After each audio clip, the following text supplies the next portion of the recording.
Ano gusto mong gupit, ma'am? Shoulder length. Nakaangat sa shoulder. Nakaangat. Hindi siya nakatukod. Siguro mas maganda, mas mahaba na konti para nakaano tayo ng konti. And then, i-upgrade mo yung kulay mo. So, yun na yung napili mo kanina, yung blonde. Exciting. Cut direct. Haba ng hair ni ma'am. Nag-decide siya na mas maikli yung gupit niya. Shoulder length lang. So, ginawa namin para mas maganda tingnan, mas mahaba na konti yung harap. Gagawin pa lang pala.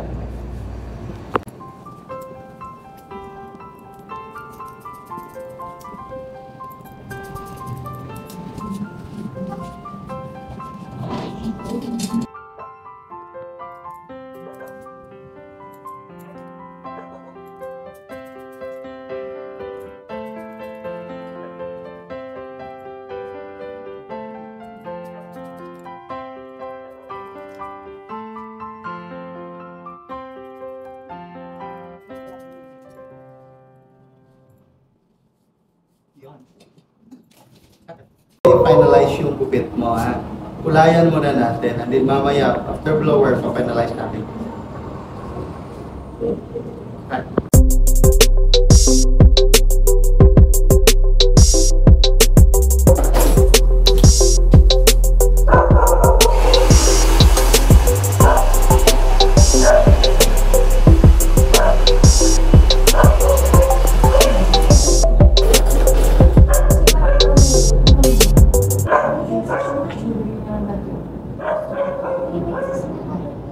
Ayan, kumusta yung haba?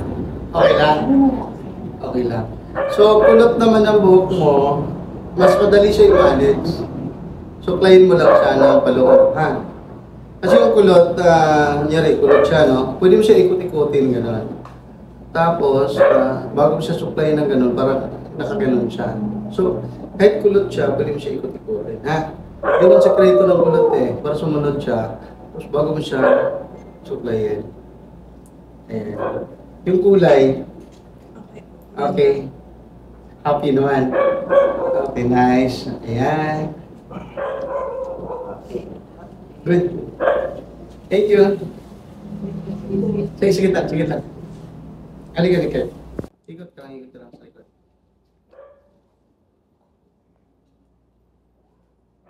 Okay.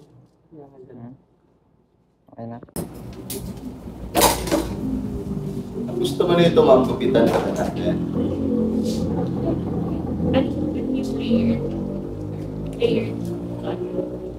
Layer.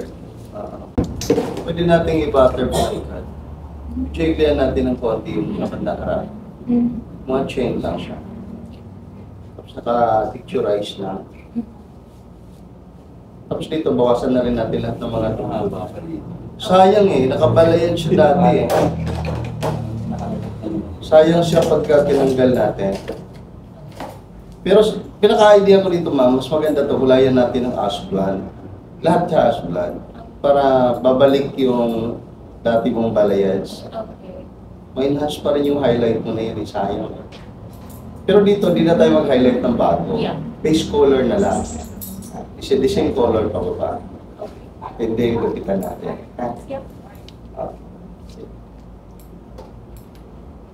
Ayan na ba?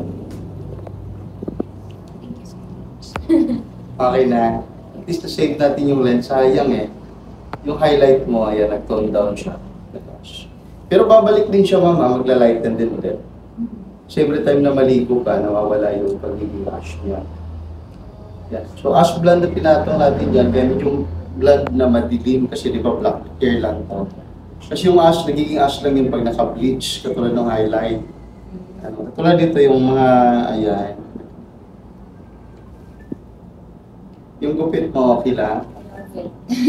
Ganda na. It's volume. May volume siya. Tapos may parang, ayan. Parang sa likod, saan?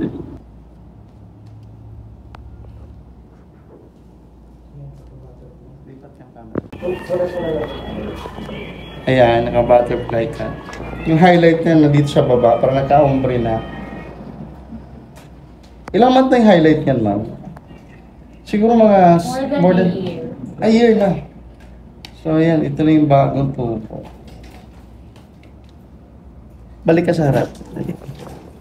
Kaya ang model natin, okay na maganda yung model natin. Ang ganda ng box. Ayan, ma'am. Thank you so much. Enjoy mo. Yeah, super satisfied. Thank you. Kaso ngayon na naman. Pero napapalagal. Kailan ka huli nagpariban mo daw? Tagal. Ilang taon na? Tatlong taon na. Puro ano lang yan, treatment niya. Kaso hindi rin naman lagi. Paano mo siya inaayos everyday, yung everyday lifestyle mo? Lagi. Talagang ganyan lang. No? Oo. Tabi lang lagi. Okay. Ang gagawin natin, kaya naman natin, ingatan lang natin sa pagdiba na si color, marupok yung hair, tapos maliliit yung texture niya. So, kailangan maingat na tayo sa pagdiba. Yung kulay nito, retouch natin. Uno. Ma'am, yung roots niya may kulay? Wala. Wala? Mag-rebound siya. 3. So, ribandang muna tayo para safe. Okay. Para mag-planted lang, no? Dito lang ako nagtataka sa mga bandang dulo niya. Sa Ayan, no? ilalim, yun nga eh. Kasi bakit parang nag-brittle siya? Parang galing siya na sunog. Kasi kung virgin hair lahat, dapat ganito lahat, di ba?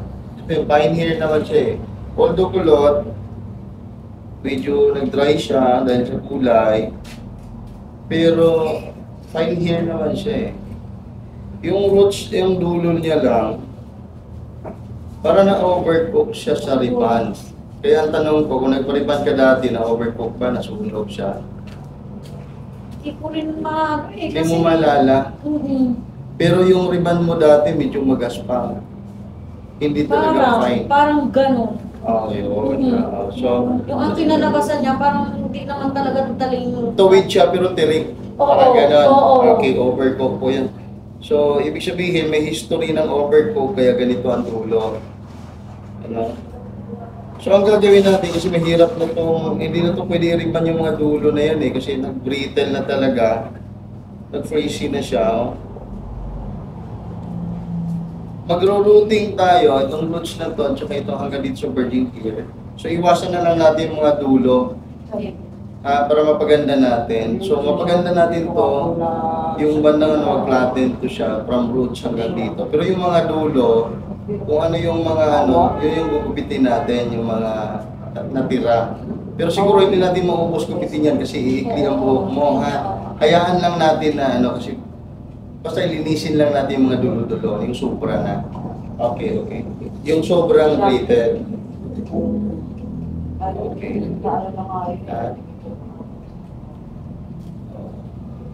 Actually, may ribbon pa siya na medyo maganda. Itong portion na to, ayan o. Straight pa siya, maganda pa siya. Hanggang dito. Ito na. Ang pinaka-virgin hair sa ribbon, dito sa may banda po. Ito yung bagong tubo. Yan. So ito, ibig sabihin, rebanded pa to. Tapos nag-brittle yung tubo. Now, sige, retouch natin para mag-flat siya ulit.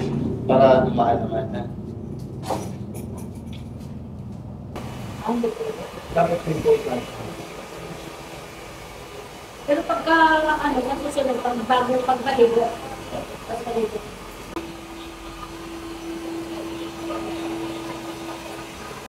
Ayan, ma'am. Kumusta po? Okay naman. Maganda naman. Mas okay na siya kaysa kanina, ano? Pero ma'am, dahil nga yung sobrang brittle yung dulo, possible pa din na pagka naligo ka, kasi hindi ka na nag-blower, mararamdaman mo pa rin yung gaspang ng dulo. Yung iba tinanggal ko na. Ano? Dahil hindi talaga perfect kasi nga restoration pa lang tayo kasi galing siya nasunog, no? Sa susunod mas maganda, mas makinis na yan. No? Retouch na lang yung gagawin. Siya nangyayari pagka niriban yung dating niriban na, yun ang susunog. Nadoble na nadoble, ano? ay straight na siya tapos tinadaanan ulit ng pang-riban, kaya nag-brittle. Dapat kung saan lang yung kulot, doon lang dapat yung i-retouch ng panibago. So ayan po, mas okay na po yun kaysa nakaangat kanina Oo. na nilakataan. Malaki nga ng ano eh. Happy. Happy pa rin. Kahit yun ay basa, di ba? Kahit basa, Kahit so basa, kahit hindi kulot. naman siya kulot kanina eh. Kahit basa eh. Kasi nung niriban ako nung basa siya. Pero, Kung sinusupply ko mo kulot. oo, pero kanina hindi naman. Oo. Sabi ko, Mas okay na siya, pero medyo ano pa rin, hindi talaga perfect. oo, hindi talaga mainit. Oo. So, aware siya na. Yan lang. Bayaran ko na tong ano.